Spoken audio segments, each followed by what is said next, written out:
இடுப்பு எலும்பு இருக்குது இல்லையா, இடுப்பு எலும்புல இருந்து வரக்கூடிய இந்த எலும்போட பள்ளம், இதுக்கு பேர் நமிகோசி. இந்த இடத்துக்கு பேர் நமிகோசி.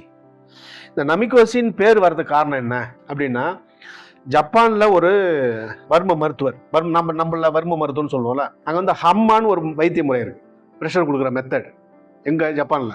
அவரு வந்து இந்த இடத்த வந்து அவ்வளோ சிறப்பா பேசுவார். எந்த நமிகோசிய, இந்த நமிகோசியில ப்ரெஷர் கொடுத்தா கர்ப்பப்பை சம்பந்தமான பிரச்சனைகள், அடிவயிறு சார்ந்த பிரச்சனைகள், ரெக்டம் சார்ந்த பிரச்சனைகள், இது எல்லாமே ஜெனிட்டோ யூரினரி டிசார்டர், இதை சரி பண்ணுது அப்படின்னு நிறைய விஷயங்களை அடுக்குவார். இதை தெரிஞ்சுக்கணும் அப்படின்னா ஒண்ணுமே கிடையாது, சிம்பிள்.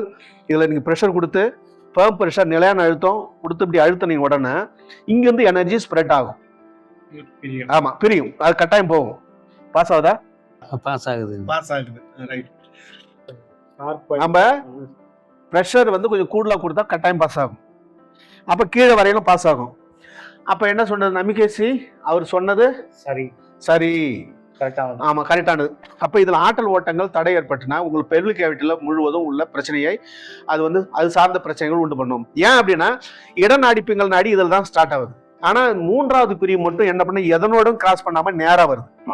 ஆமா, முதல் பிரிவும் இரண்டாவது பிரிவும் தான் வலது கால்ல இருந்து இடது காலுக்கும், இடது கால்ல இருந்து வலது காலுக்கும் டிரான்ஸ்பர் ஆகுது. இது மட்டும் என்ன பண்ணுது, தேர்ட் பிரான்ச் மட்டும் நேரா அப்படியே போகுது. ஆகவே தேர்ட் பிரான்ச் மட்டும் என்னன்னா இடநாடி பிங்கள நாடி கலந்து இருக்குது. இடநாடி இப்ப இடது பக்கத்துல பாதியும் வலது பக்கத்துல பாதியும் இருக்குது. லெப்ட் சைட்ல பிங்கள நாடியில 2 பிரிவு பிரிஞ்சு கிராஸ் பண்ணி அந்த பக்கம் போயிடுச்சு. ஆனா ஒரு பிரிவு மட்டும் பிரிஞ்சு நேரா போகும். அப்ப இடநாடி பிங்கள நாடு மூன்றாவது பிரிவு, அது எந்த இடத்துல உற்பத்தி ஆகுதோ, எந்த சைடு போகுதோ அந்த சைடே பாஸ் ஆகுது. புரியுங்களா? இதுல நம்ம ப்ரெஷர் கொடுக்கும் போது இந்த மாதிரி அழுத்தம் கொடுக்கணும். சரி, இது நமிகோசி முடிஞ்சிருது.